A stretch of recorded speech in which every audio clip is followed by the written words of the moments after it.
Welcome to Assembly Calendar. I'm Mike Friesen. With us for our program today, Assemblyman Mike Norris. Mike Norris represents the 144th Assembly District in New York State.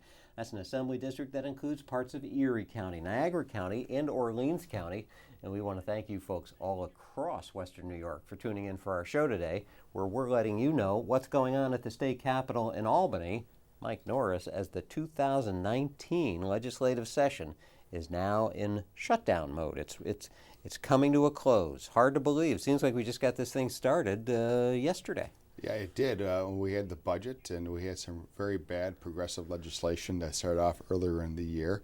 Then we moved into the budget, which again I thought was outrageous. Spending is way up. We've lost 1 million people in the city of New York since 2010, yet we continue to raise taxes and fees.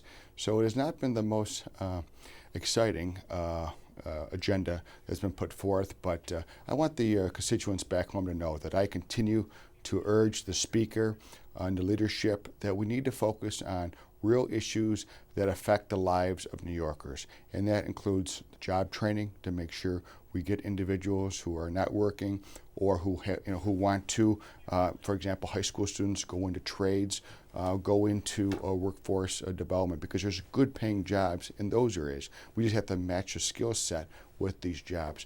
Also, to make sure that we focus on reducing property taxes across the state of New York. I think that's very, very important as well. And putting money into our infrastructure, into our roads, and into our bridges.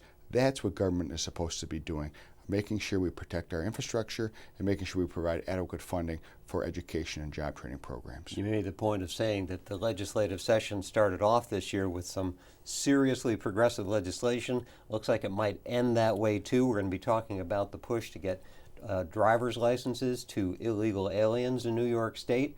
We'll get to that in just a minute, but let's start with one of those big local issues important to you and the people you represent, and that's what's going on with Lake Ontario and the waters that are rising. You know, I represent 4 lake towns along the southern shore of Lake Ontario in Niagara County, the towns of Porter, Wilson, Newfane, and Somerset. I'm very proud to represent those areas. And in 2017, my first year in office, we were affected by the high waters and the flooding and the devastation that occurred. And unfortunately, the same movie is playing itself out again.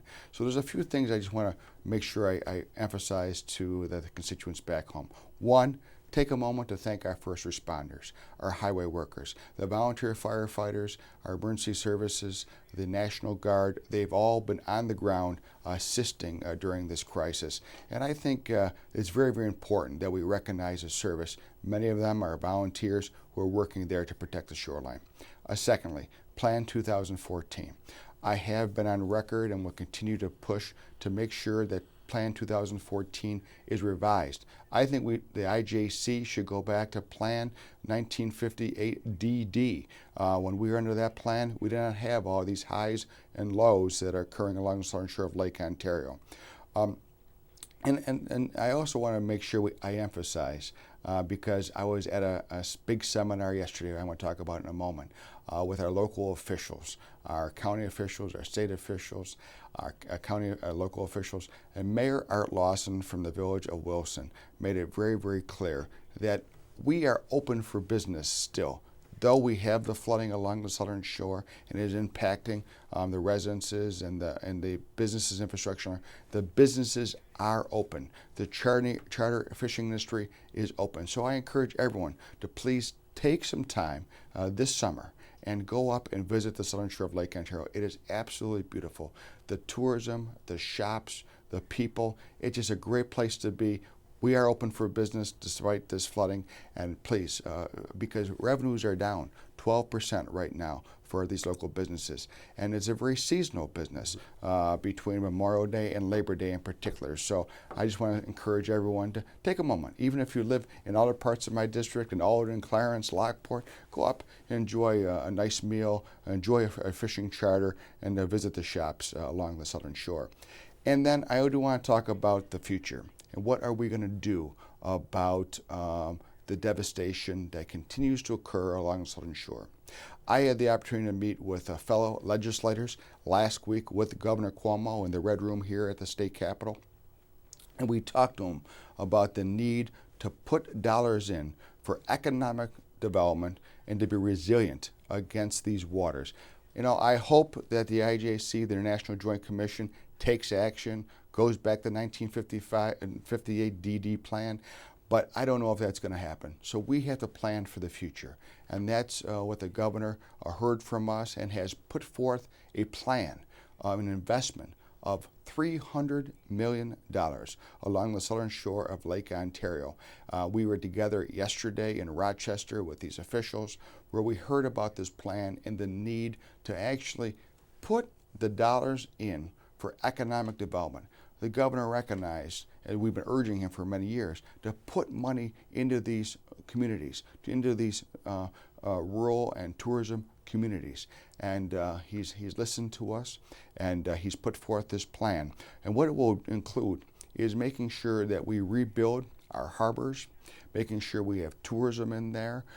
He's looked at potential opportunities in terms of maybe resorts along the southern shore of Lake Ontario as part of this plan, building up those docks so those fishing boats can get out.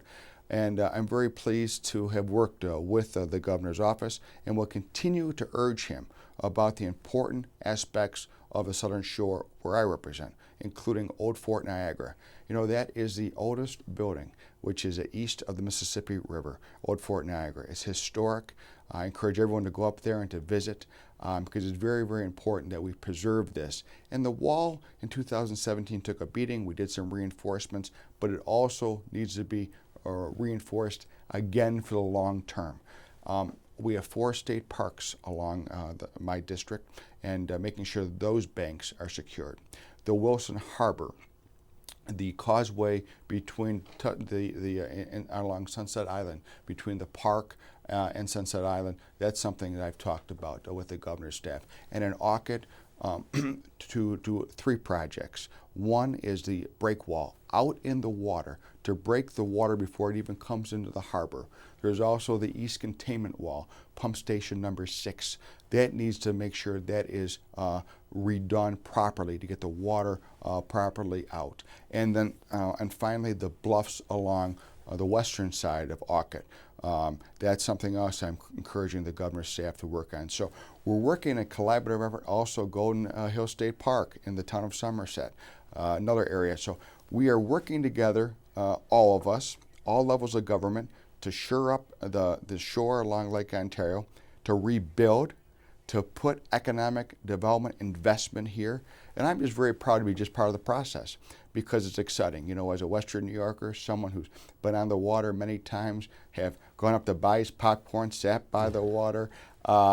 It's just going to be great to see a real investment from the governor and from the legislature to rebuild these communities who, quite frankly, have not had the attention that they so really have deserved over the years. Yeah, I got to do the horrible thing now, pull you back here to Albany and take you away from Lake Ontario. It sounds like you're ready to be there right about now. Yes, I am. But we got to spend a few minutes talking about this 2019 session closing down and this push now for driver's licenses for undocumented people here in New York State. This bill's expected to come to the Assembly floor now in just a few hours. Yes, it is. And last week it actually did pass the Transportation Committee, of which I'm a member. I stood up and voted no. They often call this the green light bill. I think we should put a red light on this bill. And I do want to just take a moment, to explain to the constituents what is actually in this bill, and particularly one line. And I want to read it right from the proposed bill. It says, applicants for a non-commercial driver's license or learner's permit or renewal thereof shall not be required to prove that they are lawfully present in the United States. When I read that, it's just mind-boggling to me. It's just absurd. I mean, to be in the United States is a privilege. To have a driver's license, being a U.S. citizen, is a privilege. This language in the bill says you don't even have to prove that you're lawfully here, which means you are illegally here. You're not even following the basic law to be present in the United States. I asked several questions in the Transportation Committee about this bill. the concerns about voter registration. You know, the biggest way that individuals now register to vote is through the DMV. I asked about that process and would there be stops there. I think that will promote further fraud. The ability of law enforcement agencies to obtain information will be curtailed by this legislation. Overall, it's just a bad bill because we're promoting illegal activity. I wonder sometimes what the push is for this legislation, and I've heard some people say, well, those folks need a way to get to work just like anybody else does, right? Oh, that's one of the arguments on the other side. But then again, is it legal to work in New York State if you don't have a Social Security number and all that goes with, you need withholding? If that would assume you're paying taxes on your work, your income tax. And so a lot of that doesn't seem to make sense to me. No, it doesn't make sense. And I think it comes down to a real basic thing in my mind. If you're here lawfully, if you're a United States citizen, then you get the privileges that are afforded to you as a United States citizen, which includes the right to vote, the privilege to have a driver's license, and to partake in all the other programs and activities that we have as a government. I think it comes down to that. And I've said many times, and I believe it on this show, that my lineage, as many people, have come through the proper channels. My ancestors. I think if you come through our country lawfully, then you should be given the privileges of being here. And I think we need to have a comprehensive plan, and that's dealt with at the federal government, but the New York State government should not be promoting giving people who are not here lawfully driver's license in the state of New York. Just a couple minutes left. You Sure. talked earlier about asking the speaker to concentrate on those issues that are important to the people of the state of New York. You are pushing legislation right now that would create incentives to get more people to volunteer for their local fire companies. You know, I think a big part of this position is being the assemblyman is to listen when you're out in the community. And I've done that. And, in my district, we have 26 or 27 volunteer fire departments. They are the backbones of our community. And I went out on a listening tour, actually, and I listened to them, particularly out in East Shelby and Shelby. And I'll never forget that. And the problem right now is recruitment and retention for these departments. They are in a great need of individuals to step up and to volunteer. So I have worked on a couple pieces of legislation which would promote the recruitment. The first thing would be to provide businesses an incentive to allow individuals who have worked for their company for longer than 3 months the opportunity to do their training at no expense to them. And I'll give you an example. I remember being out there in Shelby, and one of the gentlemen says, I couldn't even go on my son's camping trip because I had to do my 2 weeks of required training. I think that we should not penalize people from doing that, providing the incentives. Secondly, a college scholarship program. I think that'd be very important. I've introduced that bill. I'm putting forth legislation for a study to be done across the state to examine all the needs in the recruitment. And I just want to say finally, it has really been my privilege to be the assemblyman from the 144th District. I look forward to continuing my service, and I encourage any time that individuals have any questions or concern to please reach out to me. And my phone number at my district office is 839-4691. 4691. Mike Norris. There, you got it all in there. We're out of time. Thanks as always for joining us. We look forward to keeping up with you as to what's going on here at the state capitol. Well, let's hope to see you soon. Very good. All right, we'll hope to see you folks soon too. Join us, please, for our next Assembly Calendar.